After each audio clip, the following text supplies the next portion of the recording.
How you doing? Here's the thing for today that's very important. Very, very important. Usually, I have Matthew Coca with me, who's been the producer since day one. Matthew Coca's not here. So I need one of you to be my producer. And this isn't like the Josh Gad play where you're going to come on stage, and if anyone saw that, there's 3 people who did. It was really quite good, actually.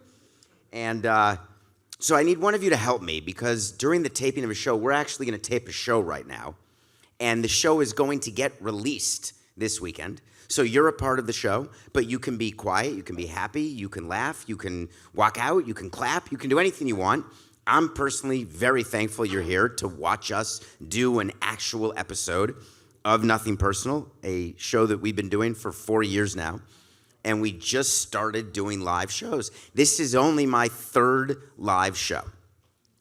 That's actually totally wrong. They're all live. This is the 3rd in front of an audience. We practiced that. We said that would happen, which is why the suggestion was I should sit up and not genuflect, not gesticulate. Coca said, just sit still. I don't, okay. What should I do with my legs? I'm going to do that. That's very uncomfortable. I'm going to sit like this. 3rd show, I've sat 3 different ways, 3 different cities. The guy who put this tour together, shout out to Mark Stein. He's the same tour manager who does Max Weinberg of the E Street Band. Very accomplished, great guy. And any Bruce fans out there? That'd be good. Bruce, absolutely. So you know Max.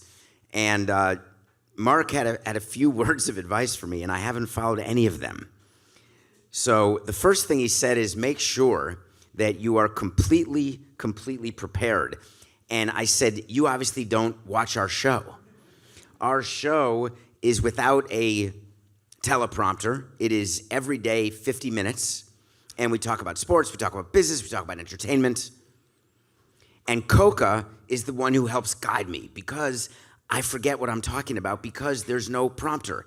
So I have little cards here, and they don't say a lot. And you're wondering, how is he going to do this for another, what turns out to only be an hour and 22 minutes? And the answer is because I just start thinking of things to talk about, and then Coca will remind me what I was talking about. So without him, I need one of you to do it. Now, the great thing about being on stage with these lights is I can't exactly see all of you. So you're a part of the show. If I get lost, if I can't remember something that's happening, just call it out. Please, tell me where I was. 2, if there's any breaking news, anything that happens during the course of the show, let me know. Because normally, Coca would be in my ear telling me things, and so it acts as though I'm completely ready with something that's happening, and I can talk about it as though I was ready. But in fact, I didn't know about it until he said it in my ear. And if you've never had someone in your ear while you're talking, and it's not the normal, like when your kids are talking to you and you're talking to your spouse and you're ignoring what your kids are saying or you're pretending you're listening to them. You actually have to listen when he's in your ear, and you have to still have your brain ahead of your mouth when you're doing the show. And that has taken a bit of practice. And at least 4 or 5 times per show, I forget that fact, which is why I need one of you to help me. So please. We did that already. Okay. What? John Henry. I don't want to talk about John Henry yet. I got to talk about something else first. This isn't even part of the show. Oh, there we go. We're going to start this show right now because what Mark Stein did when he put the show together, thanks for reminding me I was talking about Mark Stein, Max Weinberg. I totally forgot the point. Thank you. Pay attention. You've got to help me. He put the tour together. He doesn't listen to the show. And because he doesn't have social media and he doesn't listen to podcasts. On top of that, he knows that I was in baseball for 18 years, but I'm not sure he knows what division I was in. And he's sending me, he started with 2 NL East cities. I was in Philly and then I was in Atlanta. And it's not like I'm the most popular guy in Philly or Atlanta. And the people who came were amazing because they're big fans of the show, and I was so appreciative. But I was able to tell really good stories about my time in Philly and Atlanta because I was there so many times during the season. Then he booked Boston. I've got the #1 story, and it's all because of Boston. My career in baseball, and I've had a bunch of careers This being the latest one, as short or as long as it may be, Boston is a huge part of it because of the owner of the Red Sox. John Henry is only in Boston because he didn't want to be in Florida. And we are only in Florida. I worked there for 16 seasons only because no one in the world wanted to be in Miami. And that is one thing that I have really done throughout my career. I love doing things that no one else wants to do, but everyone could actually do it. So I don't do things that require a tremendous amount of skill. I'm not invited to the Masters this weekend. I can't dunk a basketball. I cannot walk on a tightrope. I cannot practice to do these things. I can't be tall. I can't do certain things that require skill. What I can do are things that require discipline, things that require persistence, things that seem impossible, like doing an Ironman or running 7 marathons in 7 days on 7 continents. I think there may be someone here in the audience who you're going to hear from, but I haven't texted you. Dave, are you here? He's on his way, maybe. The race director, this is, by the way, we're live, baby. The race director, we haven't even started the show, which is amazing. Well, we have in your mind. Not in my mind. Well, yeah, in my mind too.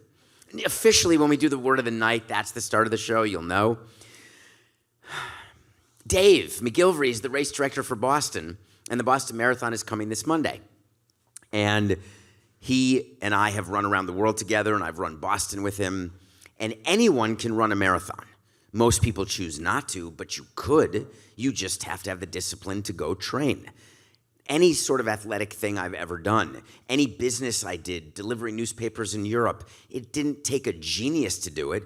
I was actually so smart that when the internet started, and that's how long ago this business was, because I am OLD, I'm happy I don't see the ages of people in the crowd, because what I've told all the sponsors and the promoter is that the average age for this tour is 36. So I'm staying with that. So if you're over 36, make sure you pair yourself with someone under 36. If you want to know how to do that, I'm divorced, I can help you. It's very easy. Just give all your money away and start over. Totally normal. Then go on the road. No, I'm kidding. I'm actually totally not kidding, as a matter of fact. What were we talking about? God. Oh, Miami.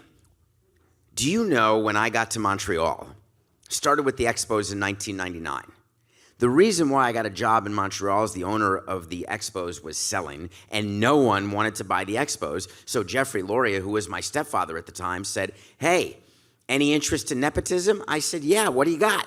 He said, "Well, are you willing to leave Morgan Stanley?" I said, "Well, here's my W-2, match it, and I'm yours." That's no joke. Mix in a little Jewish guilt from your mother, and all's well in the world. Go to Montreal, and you find that no one wanted to take over that team because it was an absolute disaster. We were like the violin players on the Titanic. So we get to Montreal, we're playing the violin, yada yada, which is a few lawsuits, a few wins, of course. Haven't lost a lawsuit yet. I walk very carefully. Haven't lost one. What do I knock? This can't be real wood, right? By the way, the green room needs vacuuming. I had a big problem before the show. I get here early, we do a sound check. They stick me in a green room. Couple issues. One, the toilet had not been flushed. Not ideal. Two, needs a vacuuming. And the reason I can say this is I know the owner of City Winery. His name is Michael Dorff, and he's amazing. And all of the people who work at all the city wineries have been first class. We've got JP, we have Jason. They're amazing. It's not your responsibility to do. And I'm very low maintenance. As a matter of fact, all I ever need is water and towels. That was it. Like water and towels. There it is. That was the hint. Oh, are these wet from your hand or wet from the dryer? Warm, so your schwitz is not on this. Okay, I have some issues. I don't want to use a used towel.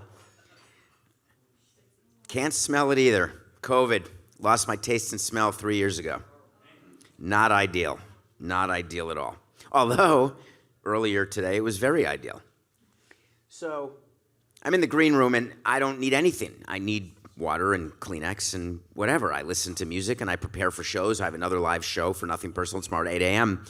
And I was asked by the tour guy, Mark, what do you want in the room? What kind of food do you want? What kind of drinks? Do you want a certain kind of furniture? Because apparently you can do these riders where you can ask for a whole bunch of stuff. Hello? A whole bunch of stuff. I asked for nothing. And I'm trying to be low maintenance. I love it here. Thank you. All right, here we go. Miami. So we go from Montreal to Miami. You know why we went to Miami? No one wanted to be in Miami. Guess who told baseball that nothing in Miami would ever work, that no new ballpark could ever be built?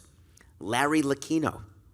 Larry Lucchino, who just passed away last week, someone I knew very well, someone I respected very well, someone who gave you championships, was the president of the team for a super long time. He was tasked before starting with Boston, because he started in 2002. He was tasked to go to Miami while I was still in Montreal and to do a report for Major League Baseball on whether a ballpark could be built. And the reason he was asked to do this, he wasn't partners with John Henry yet, is that John Henry wanted out of Florida because he couldn't get a ballpark done in Florida. And the Red Sox were for sale, but the original deal is that John Henry was going to buy the Los Angeles Angels. But the reason he didn't buy the Los Angeles Angels is he wanted to bring Josh Beckett with him from Florida. And we said, if you bring Josh Beckett with you to California, then we want to bring Vladimir Guerrero, Sr., with us from Montreal. The commissioner steps in, Bud Selig, bless his soul, and he said, you know what? We are not under any scenario allowing anyone to bring players from anywhere. And so John Henry said, well, my interest in the Los Angeles Angels is now decreased. What other teams are around? And the Red Sox were for sale, but as you may recall back from 2002, if any of you were born then, which I'm going with none of you were, and you're all women, which is amazing, thank you, love that. The Red Sox were going to be auctioned. They were owned by a trust. So what Bud Selig did was some abracadabra. We had about 50 lawyers working, and before you know it, Jeffrey Lurie has sold the Expos to Major League Baseball, who then moved them to Washington, and they became the Washington Nationals. Jeffrey Lurie became the owner of the Florida Marlins, and John Henry became the owner of the Boston Red Sox, partnering with Tom Werner, with the president of his team given to him as Larry Lucchino. So Larry Lucchino had reported to the commissioner, don't put anyone in Florida because it ain't going to happen. So Bud Selig comes to us and says, here's your choice. Do you want to be out of the game, or do you want to try to do something that no one's been able to do? I'm coming full circle. I'm getting there, baby. It's such a relief. I can't even tell you. And we said, we'll do it. So we started in Miami on February 15th, 2002. And I promised the owner at the time that over all possibilities, over everyone telling him it couldn't be done, I said, I will have a stadium agreement and a stadium built for you, and we will open the stadium in 2005. So 2005 rolls around, and there's no stadium. And the owner says to me, hey, I'm just curious. I'm calling back the 2005 number. Any thoughts? And I said, yes, I am totally on it. We will have a new stadium in Florida open in 2008. I guarantee it. I'm meeting with politicians, and I am not the most popular guy in Miami. Just, you can't get a ballpark deal done anywhere and be popular. And the years pass, and we're trading players, and we're losing games, we're winning games, we're firing managers, we're doing what we do. We've got Bud Selig in our ear saying, why aren't you getting the deal done? And I'm in Bud Selig's ear saying, you were told there can't be a deal done. I've got the owner in my ear saying, what's taking you so long to get the deal done? And I was running Boston marathons. So cut to 2008 comes, question, is it done? Nope. But guess what? Marlins Park opened in 2012, just in the nick of time. Larry Lucchino was a great man. All of you people here in Boston, we're going to start the show. Before I say what I was about to say, I'm going to do it as part of the show. You're going to watch this. Ready? Here we go. Here you go, here you go, here you go. I got to do my own music. This is a very no-frills tour. Champions. That's the nothing personal word of the night. Champions, as I'm sitting here in Boston, looking out at a group of people who know nothing but victory and choose to complain whenever there is a moment of loss.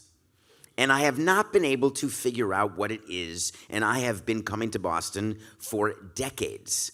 And there is something about people in Boston where too much is never enough, and the level of entitlement is off the charts. It is actually staggering to me when I would come to Fenway Park with the Marlins, or when I would just be in Boston for the marathon or for meetings, wherever I would be. And if it had been 20 minutes since a championship, there would be some sort of, oh, we're owed something. So I would like to point out that Boston has the most champions of any city in the last 24 years. Boston's number one. I should also point out that you're number two behind New York only because the Yankees won the World Series like 20 times back in the early 1900s and mid-1900s, when only some of you may have, according to my demographics, 18.2% of you are aware of Mickey Mantle, but I'm going to go with 4.9% are aware. But there were a bunch of World Series championships that were won, and so that brings New York on top of this list of champions. What is that? They do have more teams, but I'm talking about major championships. Thank you for that, and you're welcome to keep talking toward me, because it's so much better than a normal Tuesday where I do the show into the abyss of a camera, and I have nobody talking to me except him in my ear. So say that again, please. New York has like 45 teams, so they have more chance of winning. So New York has 45 teams. Here's what I'm not going to do to take the time right now. Is there a mute button here? I have a mute button at home in the studio. No, 45 teams, I'm going to ask where you got that number, but I'm not going to quibble. I'm not going to take another 10 seconds on it, except to say I am doing apples to apples. I'm doing the major sports, the Red Sox, the Bruins, the Celtics, the Patriots. The Patriots had a dynasty that I don't know if you were aware of. There was a TV show about it. Did you all watch the Dynasty TV show? Were you all looking at it? Were you all... Yes, you did? Hold on, I have another chair here. Seriously, are you Dave? No. I'm so happy you're here. I really am. What is your name? Will. Hi, Will. Thank you for being here. Now, what were you saying? I say it's a hit piece on Belichick. A hit piece. That's a funny, popular thing that people are saying. Do you think that it's possible, when I say something, just for future reference, but we're good, you don't need to say yeah or no. You can nod, you can agree, you can disagree, but when it's vociferous, I want you to come back at me. But not just like a no or a yeah. I want it to be like, you're an idiot, Samson. Like, really do it. So people say it's a hit piece on Belichick. Robert Kraft was unhappy. I call him Strip Mall Robert. Very unhappy. Can you imagine the idiocy of that? I've been around a lot of rich people in my life. I just always say the same thing to them. Have you heard of like home delivery? Like I don't, you do it with food. I don't understand the whole concept. I would say the same thing to Hugh Grant. Like sorry, that's an old reference. If you don't know the Hugh Grant reference, please, it's such a good reference. Elizabeth Hurley, please. Robert Kraft won a lot of Super Bowls. I didn't think it was a hit piece, so I watched Dynasty, and I spent the time thinking about The Franchise, which was a show that I was in, and a show that got canceled in 2012 because it was an absolute disaster of a show. That was our first season in the new ballpark. No one wanted to do the show but me, and the reason I wanted to do it is I wanted to catalog and document the greatness of your first year in a new ballpark. We had a new manager named Ozzie Guillen. We had all these free agents. It was going to be the greatest year ever until we signed Heath Bell. And that was the end of that. Until Ozzie Guillen, Can you imagine in Miami? There's a couple things you shouldn't do. Just a couple. I got a list when I moved to Miami that I still carry around. It's a very simple rule. Do not express your love of Fidel Castro. That's it. You can do anything else. You can go to strip malls. You can do anything. You can't like Fidel Castro. Simple. It's like, what are the rules in Boston? In my opinion, you have one rule.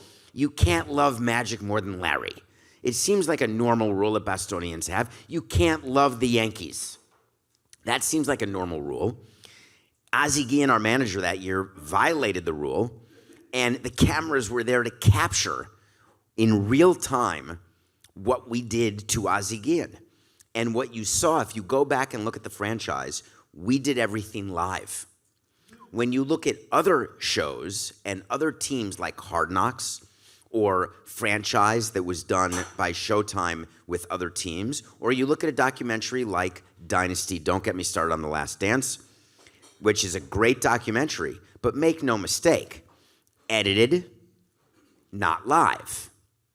When I suspended Ozzie Guillen that season, the cameras were there watching, and we didn't do takes. I didn't suspend him and say, hey, Ozzie, do you mind sitting here while I do that again? I didn't quite get the lighting right, Ozzie. Right before you say fuck you, could you just wait for the lights to be good? Mark it, Coca. I'm not allowed to say fuck on, oh, that's twice. Because this will be on DraftKings Network and YouTube and everywhere else that nothing personal is found. So when shows are done live, I think that that's compelling. And that is what informed Nothing Personal for me. I always like being live. I like performing without a net. And I like making mistakes because it happens. There are corrections that take place. There are mistakes that you make. You can misspeak. You can greps. You can cough. The occasional fart. I mean, there's all sorts of things that can happen during a show that don't get edited out. And when I say during a show, 4-8-69, you hear that when you're listening to the show because it's a joke. I don't edit out things that I do wrong. What were we talking about? 4-8-69 is real. We were talking about champions. The fact that you guys are so out of your mind, I'm done with that. Let's talk about, do you realize you've won 12, Jack? I have it written right here. I don't know if you know this. 6 Super Bowls, 4 World Series. 4 World Series since 2002, since John Henry came here. And the only reason John Henry is here is because we got John Henry out of Florida. So actually, I take my 1 World Series ring from 03.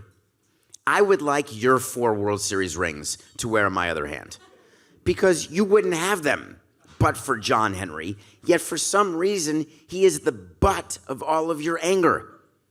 He is the eye drop of your sadness. That's a very inside baseball joke.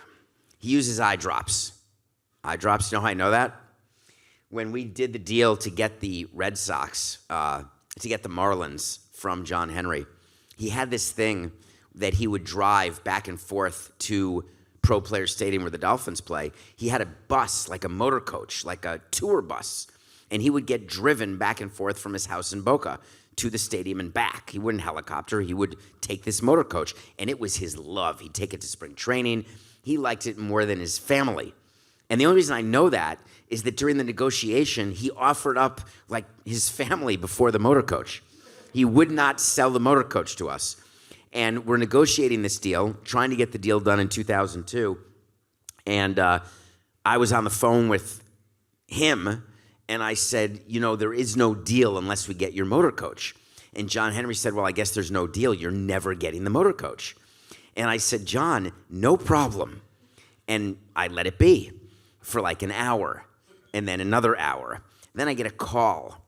He was at a black tie affair. He was so angry. It ruined our relationship, actually. I don't know why. It was just a damn bus. He called me from some event that he was at, so angry that he yelled at me over the phone, "You are not going to let a motor coach get in the way of what is going to end up being a $1 billion deal." And I said, "I totally am, John. Can you hear me? It's very loud where you are. I just want to make sure you can hear me, because I will totally walk away from this." Meanwhile, the commissioner was on one line. Jeffrey Lurie was on the other line. They had both agreed that the deal was happening without the motor coach. So for me, I just said, "Don't tell John that. Give me one more try. Just one more, George Michael. I want to see if I can get the damn bus." I'm playing around with like a $200,000 asset in a huge transaction because I wanted to. So I said to John, "I'm telling you, this deal's over." And he hung up on me at the event, then called after the event and said, "You can have the fucking bus." I found it to be the greatest accomplishment of my career. I really did. I thought it was amazing. And to this day, John's upset with me over it because he wishes he still had the bus. And guess what? We sold the bus to me. When Derek Jeter bought the Marlins in 2017, he wanted the whole thing. And I said, "You can have it all, except the bus." And he said, "No way, we're taking the bus." I said, "Nope, I'm taking the bus." Jeter's like, "You're going to stop a $1.2 billion transaction over a bus?" I said, "You're damn right I am." Meanwhile, I got Commissioner Manfred in one ear. I got Jeffrey in the other. "David, the second highest bid we have is $550 million. We have an idiot ready to pay $1.2 billion. Are you telling me that you're holding up this deal because you want the bus?" I said, "Does this sound familiar? Like deja vu?" I said, "Give me one more try." Called up Jeter, who is, Jeter really is the worst. I mean, he is, here's why. I mean, he may be a good father, not commenting. Good husband, don't care, not commenting. He was a great shortstop, sort of, not commenting. Here's what I will say. The ability of him to run a team is like me telling you that I can play shortstop. You can't just be a Hall of Famer on the field and pretend that you can do stuff off the field. Just like I can't be, I'm not a Hall of Famer off the field, but I've done some fun things, some good things. I can't all of a sudden say, "Hey, I can play shortstop." So Jeter was really easy to negotiate with, but when I give speeches to business people or commencement speeches, or I go visit students, and I like giving speeches, as you can tell. So we're in the middle of an episode, actually. Yeah, but this is sort of how they go. Thank you. I like when I give speeches to explain to people that what I've done, it really isn't brain surgery. I've never split the atom. I'm not the smartest person I've ever met. I'm lucky to be surrounded by really, really smart people. I told you my newspaper business, when the internet started, I actually didn't think the internet was going to stick. It didn't occur to me that people would read a newspaper on a screen instead of in their hands. It didn't even occur to me. Like, who wouldn't want to read the New York Times or the Boston Globe? Well, whatever. You know what I'm saying. And so what happened with Jeter is that somehow he was negotiating to buy a team with Bruce Sherman's money. This was like 85 down the middle to Barry Bonds before steroids. I mean, this is just easy. I can close my eyes and negotiate this. So when I said to Commissioner Manfred and I said to Jeffrey Lurie, I said, "Listen, just give me one more shot at the bus, and we're going to exclude it as an asset, and I'm going to explain to Derek what an excluded asset is in a purchase agreement. It's going to be amazing. He won't even know what hit him." One more call. Derek said, "Hey, do you want to come to the Soho House?" Soho House, he's a member of the Soho House. I said, "Great, I'm happy to go to the Soho House." We go to the Soho House, surrounded by beautiful people, men and women, and whatever, just beautiful people doing what they do, thinking that I actually cared, thinking that all of a sudden, give me a few drinks and I'll spill some secrets or lower the price. What he doesn't know is that while he was feeding me drinks, I was pretending to drink the drinks. It's very easy to do, very easy. Are we above a subway, by the way? So I'm not the only one feeling that? Fantastic. I don't know if that's going to come out in the show, but if you're only listening to this or watching it, you're missing a fun live show. But B, there's a weird rumbling that is strange on my feet, but I'm glad that it's not just me. Soho House, sitting there, feeding me drinks. Here's how you can do it. You bring the drink up, and you keep your mouth closed. Then you put the drink down, but as you put it down, you do the slight lean. And if you'd been paying attention, you would have noticed a puddle as though there had been an untrained dog to my left. The puddle was the drinks that I was not drinking. But it would look like my glass was empty. He would keep going, and occasionally I would giggle, because that's what you do. You know, you unbutton one button, you start giggling, you do a little sweat, you mess up your hair, and people think you're hammered. But I was not hammered at all. And he was trying to do all these things to me, not like inappropriate physical things, like negotiating things. And I don't want to spread that rumor. That's totally untrue. I want to spread the fact that I wasn't drunk. And right at the end, when he had to go and I had to go, because we'd been there for hours talking about the deal, and he was asking me, you know, are you willing to go down from the 1.2? No. Are you willing to stay on as president? Yes. He tried to convince me that I would stay on as president, which of course I knew I would not, because I knew he'd can me, which he did. Cut to, when he canned me, I got for those of you who don't know this quick story, side story, I got a text alert from ESPN.com. That's how I got fired. The text alert was, longtime president of Marlins fired.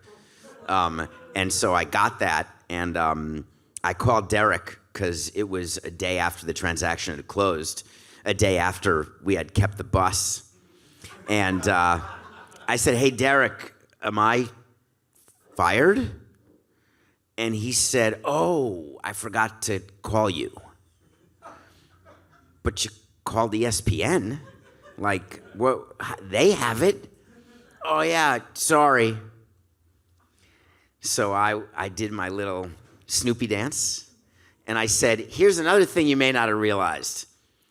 Derek, I have 3 years left on my deal. You got to pay me. Being paid not to work is amazing. If any of you have an opportunity to do it, I strongly encourage it. It has been my favorite thing to do because you can double dip. I immediately knew I wanted to get into media because I thought that I could have my own show where I could keep track of where I was. I got into media just a few months later. I started at CBS Sports, where I was an MLB, still am an MLB analyst, and then started the show Nothing Personal, all while getting paid by Derek Jeter. It's so good. It's so good. The biggest difference now, it's just called Cobra. That's really it, I must tell you. John Henry's tenure. Are you really upset with John? Are you upset with John Henry because I read something the other day, and by the other day, I think I mean today. I don't remember what day I read this. There was, the Red Sox have this marketing guy, and he gave an article. He was talking about sales at Fenway Park, and there were tickets available for opening day, which was this week. Now, I have to pretend it's Saturday. We're going to do two takes. So last week, when opening day happened, there were a few thousand seats available. 4,869. Yesterday on opening day, there were a few thousand seats available. And that's rare for Fenway Park, except for people who know about Fenway Park. You know that it's cyclical. You know that there have been years where it was simple to get a seat at Fenway Park. You know very well, like at Yankee Stadium or Madison Square Garden, when I grew up going to Knick games, there was, if you could look through the pot smoke, where you get a great secondary high at MSG, without no MSG. That's a funny thing to say when you go to a Chinese restaurant. No MSG, please. Like, you really know the difference? Oh, yeah, I get a headache. Maybe the smoke. So there's seats available all the time. It's totally cyclical. The cycle that you've had with the Red Sox is a cycle of winning. It's unbelievable winning. It's extreme winning. It's winning to the point of night sweats for other owners and other teams. It's winning to the point of jealousy, frustration, anger. And yet, the fan base wants more. So I thought about this as team president, the day after we won the World Series in 2003, and it was a terrible way to feel. It was, okay, now what? And I have now, we are 21 years later, a little side story about therapy, if you have 1 second. I mean, get another drink. I love therapy. I love it. I love being in touch. I love understanding why I do things and examining it and thinking about it. And one of the things that I try to deal with, other than the fact that going to dirty green rooms makes me freak out, and other than the fact that I am a germaphobe of epic proportions, but as a president of a team, you have to act like you're not. I was Howie Mandel before Howie Mandel. I had sanitizer way before COVID. I was the most prepared guy in the world for COVID. I already had extra toilet paper, had extra sanitizer, because you never know when there's going to be a pandemic. I have no idea what I was talking about. Where's the boss? Henry's tenure. John Henry, thank you so much. I want to finish this before I move on past John Henry. I would like you to understand that it is impossible to win every year. And the thing that I worked on in therapy was disappointing people, because the minute we won a World Series, the next question is, what about next year? And you spend the rest of your life chasing Amy. I have been chasing Amy. That's my career. I always want more. I am Hamilton. I'm never satisfied. I always am trying to achieve more. And the problem with that, and the thing that I try to work on, is if you're never satisfied and you never take a minute to actually appreciate what you have done, then in fact, you haven't done anything. And so I spend my life actually thinking that I haven't done anything or accomplished anything, and it keeps me driven mistakenly in my head. I think that's what makes me good at what I do, is that I'm never going to be okay with what I've done. What I've learned is that it's really smart to recognize what you've done and let it inform what you will do. And I totally missed that bridge, and now I have it. And I would love for fans to have it of the Red Sox, because if you had that bridge, you'd realize that what he has done, and I'm not a John Henry management hack, believe me, by any stretch of the imagination. I would like to tell you he's the worst owner of all time. It would be my pleasure. I'd like to tell you that it's an absolute joke the way he's run the Red Sox. I would like to tell you that he cares more about Fenway Sports Group and the Penguins than the Red Sox. I'd like to tell you he cares more about Liverpool than the Red Sox. I'd like to tell you he cares more about losing that damn bus than the Red Sox. But guess what? It's not true. It's just not. But these issues are promulgated through the media, through you, the fans. And I think that when you see John next, I don't think it's horrible to thank him. I really don't. Think about the memories. Did you see opening day yesterday? Did you see that? I have to do that way slower for you, Coca. Did you see opening day last week? Yesterday? Did you see how cool it was to celebrate the 2004 World Series championship? Did you see the people boo Curt Schilling? Deserves it.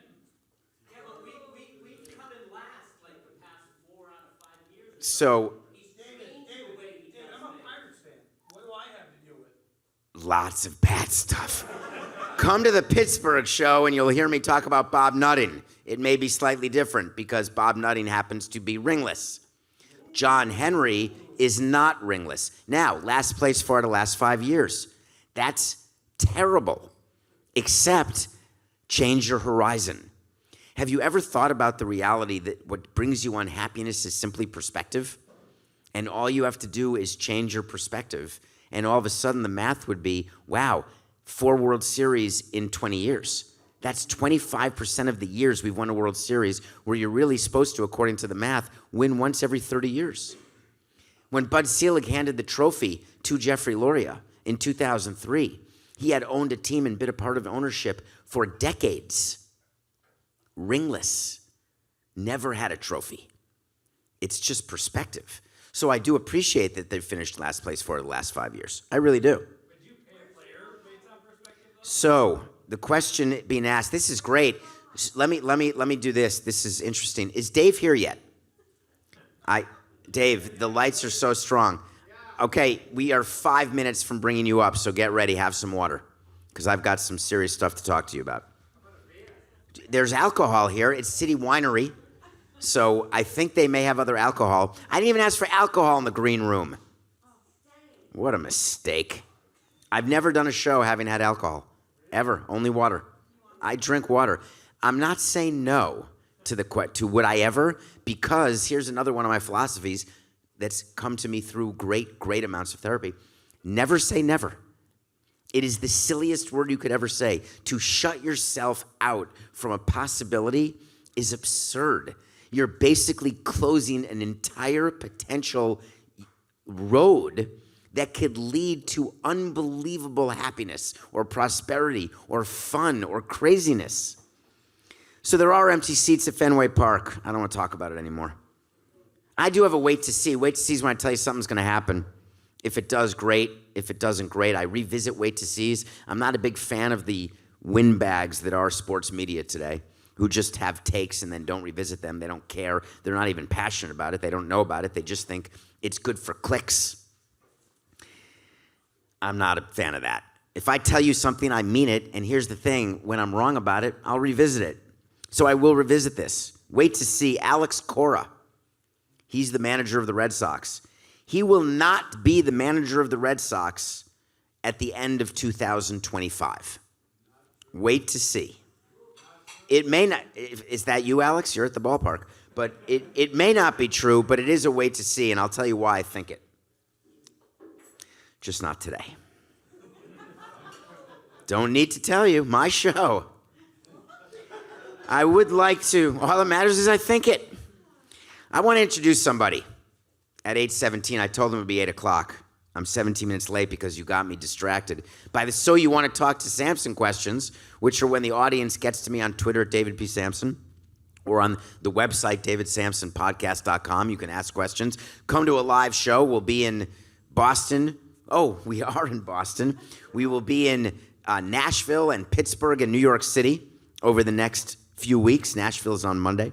Ask me questions, I'll answer. I love answering audience questions, and I will try to answer more of your questions. But first, I want to introduce somebody who I met only because I was the president of the Marlins. He never would have taken my text or call were I not that, because he's way too busy, and all I did was bother him for slots to the Boston Marathon. Because let me explain something. I can't qualify for the Boston Marathon. Shocking but true. I was training for the Boston Marathon in 2009. This is a true story, Dave. Training in Florida. There's one weird thing about Florida. There's no hills. And the thing about Boston is there are a lot of hills. So the only where to train was at a garbage dump out in western Broward. And so we would run up and down the dump. And I was doing the marathon with some people I worked with. The former president of baseball operations for the Marlins, a guy named Mike Hill. And Mike Hill is a very large man. Not fat, just a big boy. And we were going up and down the hills, and one person kept passing us. And this is an absolute true story, Dave. And one person said, "Hey, are you guys training?" And I said, "Yeah, actually, we're training for the Boston Marathon." And she looked at us and said, "Charity?" That's a true story. If you don't get that, let me explain. You have to qualify. It's so much funnier if I don't have to explain. The damn race director's here. You gotta qualify. If you don't qualify, you have to raise money for charity. This is a man who has raised so much money for charity through his own foundation, DMSE Foundation. He's been the race director of the Boston Marathon for as long as I can remember. And the reason why it is the greatest day in the city of Boston every single year, Patriots Day, is because solely this man and his team. He and I have run around the world, did 7 marathons in 7 days on 7 continents. He was the race director for me when I raised money doing an ultra marathon to benefit the workers who helped build Marlins Park. He is someone who you will love to hear from. Ladies and gentlemen, Dave McGillivray. Come on up, Dave. Thank you. I don't think you realize.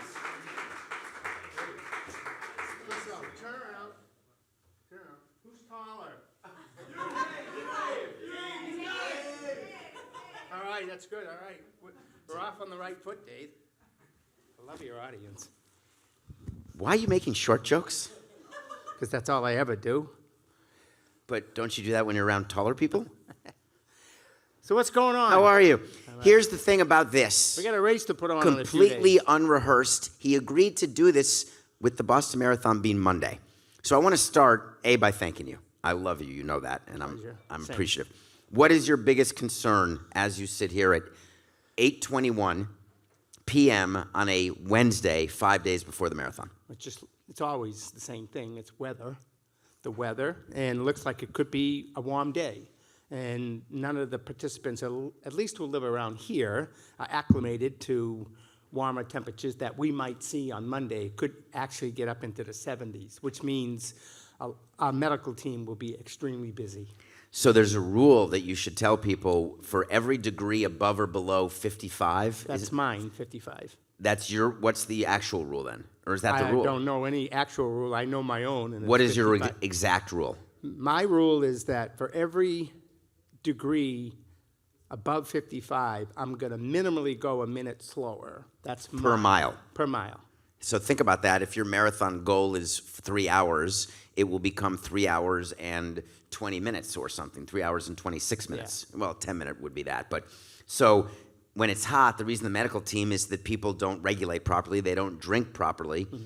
And if you don't know this when you're running, if you're thirsty, you're screwed.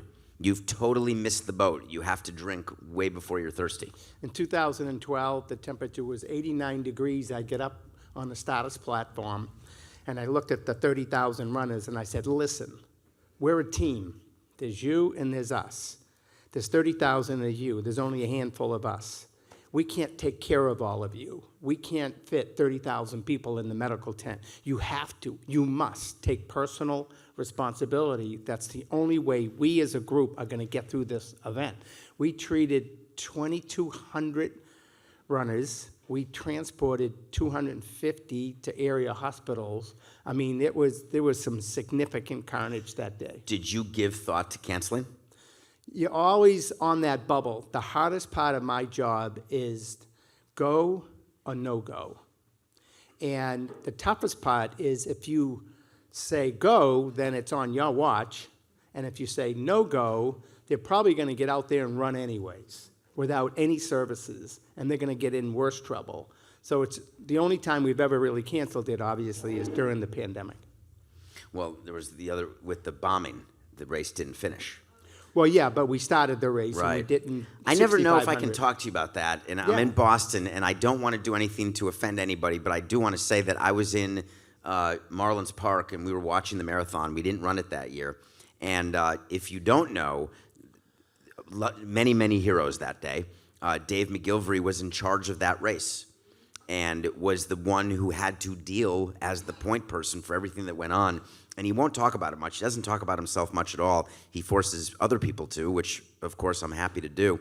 So I would think that that is in a separate category of things you've dealt with for the marathon, weather being number 2. So you would go terrorism 1, weather 2, but are you past the trauma where you worry more about weather versus safety now because you've put such great systems in place to keep everyone safe? It's always about security and the health of our participants. And I don't know if you folks know this, but so I ran the race for 15 years in a row, then I got offered the job to direct it, and I didn't know what to do. Do I run in it or do I run it, kind of a thing, and I just decided I might as well take the job. I took the job, but I felt I was at the finish line high-fiving all the runners, and I had a pit in my stomach, and I was full of self-pity. Why? Because I hadn't run it that day. So I tapped a state police trooper on the shoulder. I said, "Officer, will you do me a favor?" He said, "What?" I said, "Will you drive me back to the start?" He goes, "Why, did you forget something?" I said, "Yeah, I forgot to run." So he drove me back at 8 o'clock at night, and I ran the whole thing by myself, finished dead last, 11 o'clock at night. And I've done it that way. I've done it that way for the last 36 years in a row. So this will be my 52nd consecutive Boston. But on that day in Boston, 2013, I was riding on the lead motor scooter, finished the race with the leaders, went up, hugged my family who were sitting in the bleachers, walked around the finish area for a while, and then I said, well, I got to get back out and do my run. I went back out to the start. I'm standing on the starting line with 2 state police troopers who were going to escort me into Boston, and my phone rang. And someone told me there were 2 explosions at the finish line. You got to get back here. I was like, explosions? I'm thinking generators or something. I never was thinking bombs. And I'm calling my family who are sitting in the bleachers, and the cell service got knocked out. And the state police are bringing me 100 miles an hour down the Mass Turnpike. I get to the finish line. I get into the secured system. The entire area had been evacuated. The first thing I did was went into the medical tent. And I saw all these people in the medical tent, and they weren't runners. And I thought, oh my God. So I get out of the medical tent because I couldn't do much in there. And I went to go up to the finish line to find my family, my kids, not knowing if anything had happened to them. And the police officer stopped me. He goes, hey, where you going? I said, I'm going up to the finish line to see my family. He says, you can't go up there. I said, I'm the race director. Here's my ID. He says, it's not your race anymore. And it really hit me hard about what had just happened. And 6,500 runners had got stopped at Mass Ave. And I said, well, I got to get back and put my race director hat on and take care of 6,500 runners while they taking care of hundreds of wounded people from the bombing. So, and it was just that day went on and on and on. It was a really, really tough day. And it was interesting, when I went home, heard from my family they had got evacuated, but they eventually made it home. 2 days later, I get home, and my 7-year-old kid who was sitting in the bleachers, who saw everything, comes up to me, gives me a hug, and he says, hey, Dad, he says, I never want you to direct that race again. He associated danger with my job. I put on a road race, family fun friendly, but not now. And so it was really tough how this impacted so many people, even my own family. But we're all resilient. We come back. We persevere. My son did, 7-year-old son. 3 months later, he comes up to me. He says, Dad, remember I told you I never want you to direct that race again? I said, yeah, Luke, I remember. He goes, you know why? I said, why? He goes, because I want to direct it, right? And you should tell people what he's doing now. And now he's one of the best runners in the state of Massachusetts. Yes, so, he is. Yeah, baby. So one thing that was fascinating, there's a relationship between the Red Sox and Boston Strong. You know, that was another example. Here's a callback, it's called in this industry. They won the World Series that year, and that is forever something that you should make sure when you are giving your frame of reference, at least go back. If you're not willing to go back to 04, which you should, make sure you go back to 13, because that should be enough street cred in your mind of anger to last a very long time. I want to ask you about your foundation, both your foundation and money that you've raised for MR8, all of these different things. When did you realize that you would get more satisfaction, because you told me this once, that you get more satisfaction in what you do for your foundation than what you do for directing races? Well, and that was a change. 45 years ago or whatever, my whole story is this. I grew up in Medford. The thing I always wanted to be in life was a professional athlete. Block your ears. The thing I wanted to be, I wanted to play second base at Fenway Park for the Red Sox. That was my dream. That was my goal. But unfortunately, I was challenged, physically challenged, vertically challenged. So I was always the last one picked. When my friends picked sides, I was always the last one cut. So I learned about this concept of rejection when I was a little boy. So what did I start to do? I started to run. Why? Because no one can cut you from running. You just run. And I've run about 160,000 miles since. And then all of a sudden, back in 1978, I was working at the Hancock Tower, and I looked outside the window, and I saw Fenway Park. And I saw a sign out in right field that said, help make a dream come true, support the Jimmy Fund. I picked up the phone, I called the Jimmy Fund. A guy by the name of Ken Coleman answered the phone. Ken was the executive director of the Jimmy Fund, and he was the voice of the Boston Red Sox. I said, hi, Mr. Coleman, my name is Dave, and I want to run across the country for the Jimmy Fund. So the Red Sox and the Jimmy Fund supported me. That's part of the story. They supported me.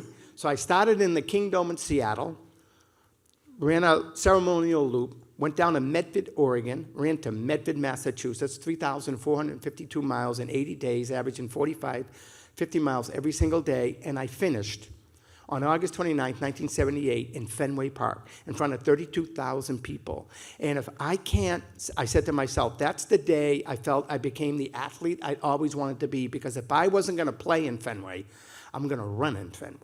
And I ran into Fenway Park that day, and I ran in about 9 more times over my athletic career. So, funny story is, started my foundation, raising money for my foundation. So I contacted Sam Kennedy at the Red Sox a couple of months ago, and I said, Sam, there's just one thing in my life that I still have not done. He said, what's that? I said, play second base. So the Red Sox are inviting me. Wait, they're To inviting Fenway him to be their Park. starter. They're inviting me to Fenway Park to play second base on a day of my choosing, sometime this season. Like during a game? Who knows? I know. It's not during the game. It's like going to be BP. I'm going to sign behind a screen. I'm signing with liability waivers. I'm signing a one-day contract, and I'm playing second base. Who cares if it's during the game or not? At least my dream came true. So that's all I I'm love saying. that. I don't want to break your dream. I love that. I'm going to say two things that will make you smile. One, Jose Altuve is our size. Okay. So you could have been a baseball player, just like I could have been, because there are small baseball players. Dustin Pedroia was a player you guys loved for a minute. Of course. For a minute. And then got way overpaid.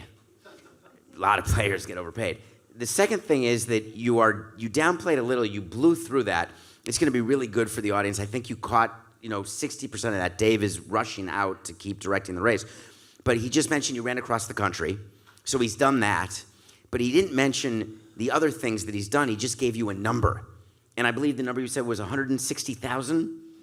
And I want to make sure that we're understanding what that means. That's 160,000 miles on his legs, and he still does it. So on his birthday, every year, he does a combined run bike of his age. And he's not 40. He's not 26, that's a marathon. He's not 52, that's a double marathon. I'm not going to say, you want to say how old you are? Because you look amazing. Well, I will be 70 in a couple of months. And so what will you do for your 70th birthday? Run 70 miles. Think about this when you're too lazy to get off the damn couch. Just think what he's doing at 70. Oh, my back. All the people complaining like they get out of bed and stretch for 15 minutes. And here's a little nugget about Dave that you don't know. Just because you are fit doesn't mean You're healthy. you're healthy. I would like you to tell our audience that story because I think that it will really help inform. Are you willing to? Yeah. This is not rehearsed. Are you willing to tell that story? Mm-hmm. This is an important one for a little perspective, Table 7. Okay, here we go. So I've run 167 marathons, run Boston 51 times, done the Ironman triathlon in Hawaii 9 times. Do you have the tattoo? No, I don't. I do. Did 777 with David, run my age on my birthday since I was 12. I've run up the east coast of America from Red Sox, Winter Haven, Florida, back to Fenway Park. I've swam in a pool for 24 hours. I biked for 24 consecutive hours. I've run 120 miles in 24 hours, finishing at halftime at Gillette Stadium. Are you divorced? No? Did you ever? No, one, just once? All of that, right? And so a couple of years ago, I'm out running. And of course, so with that mentality and doing all of that, you kind of think you're like invincible, like nothing's ever going to knock you off your feet. And all of a sudden, I'm out running, and I could feel this difficulty in my chest. I was like, what the heck is that? And it persisted, and I ignored it, and it persisted. And then I said, I better do something about this. So I went to Mass General Hospital. And they did all these tests, echocardiogram, stress tests, EKGs, pulmonary, everything. And the doctors all said the same thing. There's nothing wrong with you. I said, yes, there is. I can't breathe when I'm exercising, when I'm running. I said, you got to give me the big boy tests. Look under the hood. So they gave me a CAT scan and an angiogram, and the CAT doctor walked in, and he goes, whoa, there, and there. I said, there what? He said, there, you have severe coronary artery disease. I said, no, really, what's going on? He goes, no, you do. And the first thing I said to him is, zip it up. He goes, what? I said, don't tell anyone. He said, why? I said, because it's like a ding in my armor. It's like everyone thinks I'm fit, I'm healthy and everything. And if I say that I have heart illness, they're going to think I did it to myself. It's all self-inflicted because I exercise too much or whatever they're thinking. And so I changed everything. My diet, nutrition, sleep habits. I always thought sleep was overrated. I wanted to get the most out of every day. It was right during the bombing. so stress and everything else. I changed everything. And I lost 27 pounds, lowered my cholesterol level by over 100 points. I said, I want to go back to Hawaii and do the Ironman again. So I called up the Ironman. I said, can I do your race again? They said, well, we heard about you, and we don't want you going down in the lava fields. You got to get a note from your doctor. I said, a note from my doctor? I've never got a note from my doctor in my life. I went to my doctor. I said, can I have a note? He goes, no. And I said, why? He says, I don't want you to go down in the lava fields either. I said, well, what's it going to take? He said, we got to do another angiogram on you. I said, all right, do it. He did it. He goes, oh, my God. I said, what? He says, you reverse your severe coronary artery disease by over 40%. I said, well, can I have my note? He goes, yeah, here it is. Went back to Hawaii, did the Ironman. Then I went and did the 777 with David. 7 marathons, 7 days, 7 continents. And I had severe There's very coronary few artery people disease. who've ever done that. Imagine if I went down in Antarctica or something. I get home, and I thought I had beat this, and I could feel it again. I said, what the heck's going on? So I went back into the hospital, had another angiogram. They said, you have 95% blockage in your main artery. I said, well, what are my options? He goes, well, we could do nothing, but you have to live a sedentary life. Cross that off. We can stent it, but it's really close to your heart. It's very risky. I said, no risk to my heart. Cross that off. He goes, oh, we can do open heart surgery. I said, nah, you ain't cutting me open. Cross that off. He says, you run out of options. I said, all right. There's this little race in Boston that I've shuffled through a few times. It was 47 times at that point.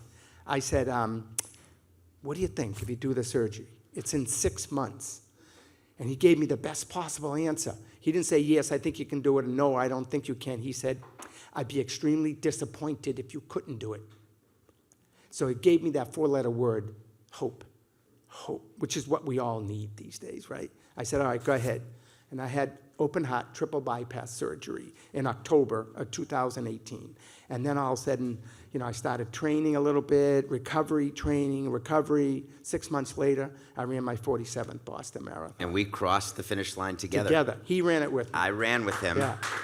I could barely keep up, might I add. But the whole idea is, my whole, in Massachusetts is that public safety campaign, if you see something, say something. My campaign is, if you feel something, say something. Save your own life. Don't think you're invincible, because we're not. Just because you're fit doesn't mean you're healthy. I always thought it did, and it almost killed me. And thank God I took action. And I just try to tell people, if you feel something, do something about it. And I get letters from people all over the country saying, hey, I heard about you, and I had the same sort of diagnosis or whatever, symptoms, and I went in the hospital, and I walked out with 3 stents, and you saved my life. That's amazing. And that's what it's about. I wanted you to hear that story, and the reason I did, I think someone is happy for you. I can't quite tell through the applause. But the thing about Dave, he's very humble, and so he's not, again, that's a good story that he told, and it's all true. Leaving out a bit of the thing that is required that he does, and it's the work that he puts in. He doesn't just wake up and do 70 miles on his 70th birthday. There is no finish line without getting yourself to the starting line. You have to be prepared. And what he does and what I do, and I do it in my media world, he does it in his entire life, and it's amazing. The amount of preparation that it takes to look unprepared. It would blow your mind when you know how much preparation I do for a show, how much preparation is required to do a marathon, to be the race director, to run a marathon, to get yourself in a position to accomplish. Nothing happens just because you wish it to happen, and that includes your health. Yeah. And I think that when you're telling your story, I want to make sure that people also know the amount of work you put in, because it's not zero. Putting on the Boston Marathon, you're in meetings all day, every day.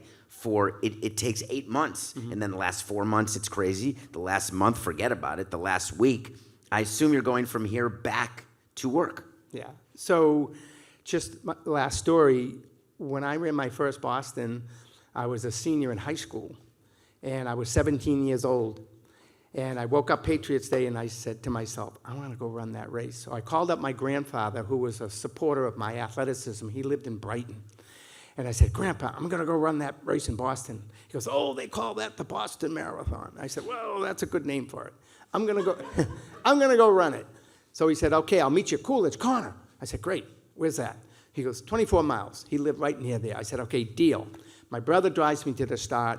I was a bandit. I didn't have a number. You had to be 18. I was only 17. I started running. I get to the hills in Newton, and bam, down I go. I got taken to the Newton Wellesley Hospital in an ambulance. Called my parents, told them, come pick me up. They picked me up, drove me home. I called my grandfather, no answer. Call him again, no answer. 9 o'clock at night, he answers the phone. I said, Grandpa, where have you been? He goes, Dave, where have you been? I've been waiting for you all night. The old man goes by, the street sweepers go by, no Dave. I said, yeah, I quit. He goes, what? I said, I failed. He goes, nah, you didn't fail. I said, I didn't. What'd I do? He said, you learned. Great. What'd I learn? You learn you cannot go along in life and set reckless goals. You had no business being in that race. You know that. You have to earn the right to do it. I said, okay, got it. He says, I cut another deal with you. I said, what's that? He says, you train for it next year. I'll be here waiting for you. Deal. 2 months later, my grandfather died. And I said, I got to do this. I got to do this. I turned 18. I officially registered. I trained. I was running 120, 130 miles a week. I was ready to go. Newspapers saying, Dave, running in memory of your grandfather. And the day before the race, I got sick. My parents said, you can't run. I said, I have to run. The newspaper says, hey, and I'm running for Grandpa. They said, you're too sick. I said, can you give me something that very few other people have ever given me before? What's that? A chance. Isn't that all we ever want in life? Is a chance? Just a chance. So they said, okay. They drove me to the start. I take off. Awful. 5 miles, I was toast. At the halfway point, there are my parents waiting for me. There's my mother. What's she doing? Crying. Why? Because that's what mothers do. This is a true story. They cry. And there's my father. What's he doing? He's taking pictures of my mother crying. You know, cry over here. I keep going. I got to the point where I dropped out in the hills in Newton, doing a survivor shuffle over the hills, and finally, right past Boston College, 21 and a half, down I go again. Down I go again. 2 years in a row. I want to be an athlete. I'm the last one picked, the last one cut, drop out of my first Boston, drop out of my second Boston. I'm sitting on the curb with my head in my hands on Commonwealth Ave saying, loser. Like this wasn't meant to be. And then a defining moment happened in my life, sitting there. I went, oh my goodness. I looked around, I looked behind me. I'm sitting right in front of the Evergreen Cemetery. And that's where they buried my grandfather. And he Also said a he'd true be story. there. On the route. On the route. My grandfather's, I could see his tombstone from the route. And he promised me he would be there. Now, he wasn't there physically, but he was there like spiritually. And I picked myself up and I finished my first Boston Marathon in 1973 at the age of 18. And I said, when I cross that line, I'm going to run this race every year in honor or tribute to the lesson my grandfather taught me about earning the right to do this. And I haven't missed a year in the last 52. Yeah. That's Dave McGillivray. Yeah. In a nutshell, thank you. All right. That's more time than I expected you to give me, and I love you for My that. pleasure. Thank you. All right. And I assume if you stay, great. If you leave, you can have a drink. You can I'm going to stay, work. Go to work. And I will not be, Monday, I'm going to be doing a show in Nashville. So okay. I will not be able to run the race because I haven't earned the starting line. one quick thing. I've run it at night for the last 36 years. This year, I'm going to start all the pros, start the hand cyclists, the wheelchairs, the para-athletes, wave 1, wave 2. My daughter's running. She's 19, first Boston Marathon. My son's running, his second Boston Marathon. I'm going to jump in the back of wave 2 and run with my kids during the day for the first time in 37 years. Really looking love forward that, to it. Dave. Yeah. Thank you. Wow. Don't we feel like lazy pieces of shit? It's the worst. We're sitting here drinking and eating. He is the most disciplined person you'll ever see. That was the Samson sit down with Dave McGillivray. We're lucky to have him. Thank you. Okay. I watch a movie every day. That is a true story. Every single day of my life, I watch a movie, and I review a movie on Nothing Personal. I'm going to do something different for you today. I'm going to do the top 5 Boston movies today. Top 5 Boston movies. If anyone can guess what my number 1 movie is, you will absolutely keep your guesses to yourself. It's the honor system. The honor system. Number 5, Mystic River. Mystic River is an outstanding movie. If you haven't seen it, go see it. It's uplifting. It's a movie you should see many, many times during the course of your life. It is really a tough one, but really good. Number 4, The Town. The Town is with Ben Affleck. Love Rebecca Hall, and I love the fact that it's filmed a bit in Fenway Park. I love Jeremy Renner. It's a clip. Do you know that in baseball, when you see clips on the Jumbotron, or when you hear music, if you've ever watched Nothing Personal, the music that you hear in the beginning of the show, the reason that's the music is that's what was available free to me. And so that's why. The clips that you see at games, it's the same ones. It's the guy from Network. I want you all to get out of your seat. You've seen that one maybe at the Garden. You may have seen John Belushi during Animal House. Let's get him. Right, all those things. It's all the same clip package that's given to every team. Little nugget there. Number 3, a brand new movie that got into my top 5. I'm very disappointed that the son of the former commissioner who doesn't like baseball or talking about baseball won't be a guest on my show because it's a sports show, and I promised him I would not speak about baseball. Number 3 is The Holdovers. It is a movie from this year. If you have not seen it, I'm partial to The Holdovers because it speaks to me. The way I am with movies is I want to feel something. I really do. Number 2, The Departed. The Departed is a fantastic movie. You've all seen it. If you haven't, watch it. I put it at the top of many of my lists, except I don't talk to Adnan much about that. But it is a really good movie. Now, the number 1 movie, Boston related. It's not even close. Just so you know, when I put this list together, I started at number 1, which I never do when I'm doing top 5s, a runaway victory, and I heard it from table 6. Ted.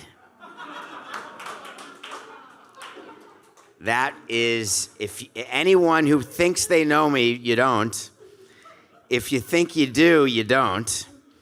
Here's the thing about Ted, it's really funny. It's incredibly inappropriate. I'm not sure it would get made today. I'm not saying the lotion scene wasn't cringeworthy, but I am saying I laughed. Thunder Buddy is a song that I sing to myself because I, too, am scared of thunder. A little known fact is that I never could be alone.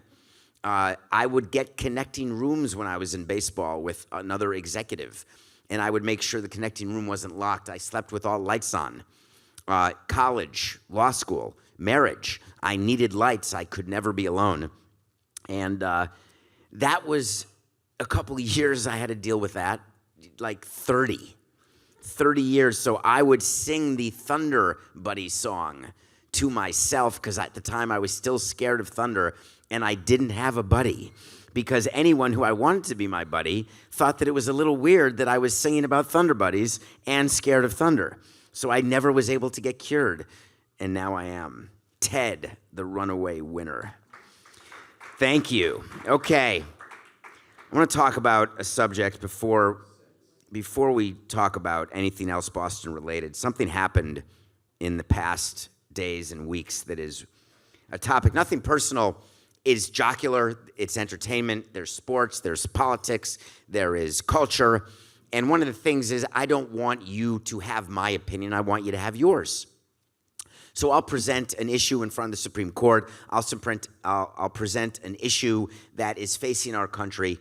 And this is a big year, obviously, with the presidential election. And I am far more interested in you voting than who you vote for. Because it matters to me that you are engaged in the process. And so I'm not going to lecture because I don't lecture, which is weird for a 50-minute show that is me talking into the abyss. But something happened this week that caught my attention that nobody in this space is talking about. And I wanted to take this opportunity to do so. Sorry, Coca, but you're not here, which means it's like when the parents go away, the kids can all of a sudden get into the alcohol cabinet and maybe smoke some weed.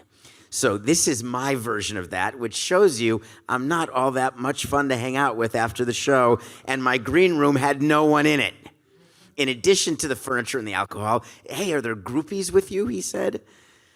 Nope, I'm listening to Billy Joel. James and Jennifer Crumbly got sentenced to 10 to 15 years in prison. And I wanted to talk about that. If you don't know who they are the parents of Ethan Crumbly, who is the young man who did a mass shooting in Michigan. And the parents were charged with involuntary manslaughter. And it went to trial. They were convicted, and they were sentenced to 10 to 15 years. And there is a big, really big misunderstanding. And I wanted to clarify it prior to you making a judgment about it. The misunderstanding is that this doesn't open the floodgate that parents are responsible or will be charged if your child has a DUI or if your child is caught buying crack on the street. It's delivered now. You don't need to do what I need to do as a kid, where you had to go to the park to get a joint. Now it's legal, or I don't know if it's legal in Boston, but right. I mean, can you imagine? We had a guy named the Chief is who delivered pot to me when I was in high school, and I thought he was Robert Parrish. It turns out he was not, though he could have been. Robert Parrish loved to do that, as you know. If you don't know who that is, he was a basketball player for the Celtics, who, by the way, incidentally, if they don't win the title, I'll smile, because they're supposed to win the title, but they haven't played any meaningful games in so long that it's hard to turn it on come playoff time. But I digress. So the facts of the case, of the Crumbly case, I want to make sure we're all totally clear on. This is a young man, a boy, who had been given a gun by his parents. That's number one. Number two, these are parents who had been told that the boy wanted to basically kill people, except it wasn't basic. It was spelled out that he was having thoughts of doing bad things to people, like killing them, and so they got him a gun. And when the school approached the parents and said, if you don't mind taking your kid home, the parents said, nah, we're good here. We got to go back to work. There is a set of facts that exists in this case that made it possible for the jury and the judge to get a conviction on involuntary manslaughter, because the threshold of gross negligence, you have to really, really be able to guess what's coming to be grossly negligent. And that is a simplistic way. I'm a lawyer, but I'm not teaching a law class now. But here's what I want you to picture in your life. To be grossly negligent, even an idiot has to be able to say, oh, if I do X, then there's going to be Y. If I leave water on the floor, if I leave the stove on, it is not reckless. It's not good to leave the stove on, don't get me wrong. But I cannot be, in my mind, convicted of anything if I have left the stove on by accident and all of a sudden there is a problem in the house. That could be negligent. It's not grossly negligent. I could not have imagined when I just forgot to leave the stove on that there would be a kid who would stick his hand on the oven and burn his hand, or there'd be an explosion, or a robber would come in and all of a sudden have a major problem because there was gas in the house. In the case of the Crumblies, their level of negligence was so significant because every sign pointed to this mass shooting. And it got me thinking about, I'm a parent, I have 3 kids, they're 28, 25, and 20. I think a lot about movies, as you know, which portray parents loving their children no matter what they do. I grew up in a family where my mother said to me, no matter what you do, I will love you. You could, no matter what. And there are movies like Parenthood, where Steve Martin in the movie is applauding his child. This would not be made today. His child is doing a mass shooting. In Parenthood, this is before it was a thing, doing a mass shooting, and it's Steve Martin applauding him in his vision, saying, good job, son, way to go, we love you. And it was meant to talk to the insecurities of the parent, not the evil of the child. And so I wanted to, as you were thinking about the marathon bombing, as you were thinking about Dave McGillivray, as people talk to you about this case, which you may or may not surround yourself with people who do, but if they do, the information that you should be thinking about is, what would I have done differently in that case, were I to be those parents? Would that have made the difference in stopping the mass shooting? And then, if I didn't see what was around the corner, is the punishment that is vetted out a deterrent? Is it simply a punishment for the action that was done? Will it stop future parents? Will it inform schools to, even if parents don't want to take the kid home, to remove the kid from the school? Will it cause a violation of rights, it may be your view, if lockers are gone through or book bags are gone through? There are myriad issues that can come of a story like this, which is all to say, don't forget the victims in the story are the 4 dead children and the families that will never be the same because of the mass shooting. But that was not what was at issue in this case. What was at issue in this case is, should the parents have known what would have resulted from their behavior? And the reason I wanted to cover it is that the thing in media that has been driving me a little crazy recently, like for the past 10 years, more so in the past 6, and I choose my numbers carefully, is that truth and understanding, which should have been what we all strive for, becomes something that we're willing to not care whether it exists in the person we're with. And I don't mean your spouse, I don't mean your sibling. The people you're with are in this room. The people you're with are in your community. The people you're with are in this city, state, country, world. All of a sudden what happened is we stopped caring. Oh, you don't agree with me, therefore you're wrong, became the default position. And it never became, hey, why don't we try to understand what happened, and then we can each make an informed decision, and if we come to a different place, then we shake hands and we're okay with it. But it's become not okay to disagree. It's become not okay not to be extreme in this crazy horseshoe world where the left and the right are closer to themselves than they realize because they're so extreme. And so my wish in thinking about tragedy, thinking about the marathon bombing, which I think about every time I cross the finish line, to this day, I think about 9/11 every single time a plane flies over New York City where I live. Therapy has not helped. I think about 9/11 every single time a plane is over New York City, without fail. I think about mass shootings, and you could say it's because I'm a paranoid, anxiety-filled person. Fine, that would be your explanation for it. My explanation is, I don't know yet. I don't know why I do those things. I don't know why that I still think those things, because it doesn't make me happy. It doesn't inform my behavior. I don't change the things I do to accommodate it. I'm not Bob, and what about Bob? I don't stay home. I do things, but I'm forced to think about things that have occurred. And we had the honor of hearing from Dave McGillivray today. You've heard the story that I wanted to tell about about the mass shooting, about the people who were sentenced. You've heard about your sports teams. And what I've loved about today, as we come to a close, and as this show comes to a close, A, I loved your participation, thank you. But B, I loved the willingness to come out and to be a part of something you weren't sure what was going to happen, because it's not a show where you know what's going to be talked about. This is not a show where you particularly know what the subjects or what the topics are going to be, because I don't want to be one of those other shows where you know exactly, you go to the ESPN or you go to all the other networks, and I love you all because I'm a free agent in 12 months, so I'm not saying one bad thing about any network. I'm all in. But you know exactly, I love you too, Lebitard and Metalark and Skipper and all of you. Colin, you're my man, Colin. That's Cowherd. Just Rich Eisen, nothing but love, man. Who did I forget? The Ringer, love. Options. Funny question about Barstool. If I got an offer from Barstool, you know what I would probably do? I may have to say it's just business. This is nothing personal. Thank you all so much. Thank you very much.